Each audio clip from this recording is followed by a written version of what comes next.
স্ত্রী ছাড়াও একজন মহিলার সাথে শারীরিক সম্পর্ক করলে কোনো পাপ হয় না। শাস্ত্রমতে যে কোনো পুরুষ তার স্ত্রী ছাড়াও একজন মহিলার সাথে শারীরিক সম্পর্ক করতে পারে। বন্ধুরা, একবার দেবর্ষি নারদ নারায়ণ নারায়ণ জপ করতে মহাকাশ হয়ে যমলোকে পৌঁছান।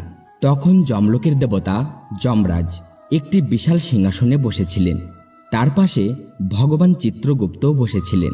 তখনই দেবর্ষি নারদ সেই স্থানে এসে পৌঁছান। দেবর্ষি নারদকে আসতে দেখে যমরাজ তাকে স্বাগত জানান এবং তাকে প্রণাম জানিয়ে বলেন, হে দেবর্ষি নারদ, আপনার আগমনে এই যমপুরী ধন্য। তখন দেবর্ষি নারদ বলেন, হে মৃত্যু ও ন্যায়ের দেবতা যমরাজ, আপনাকে প্রণাম জানাই। আবার যমরাজ বলেন, হে দেবর্ষি, আপনি বহুদিন পর আজ এই যমপুরীতে এসেছেন। অবশ্যই কোনো গুরুত্বপূর্ণ কারণ রয়েছে। অনুগ্রহ করে আমাকে বলুন, আপনি কি উদ্দেশ্যে যমপুরীতে এসেছেন। তখন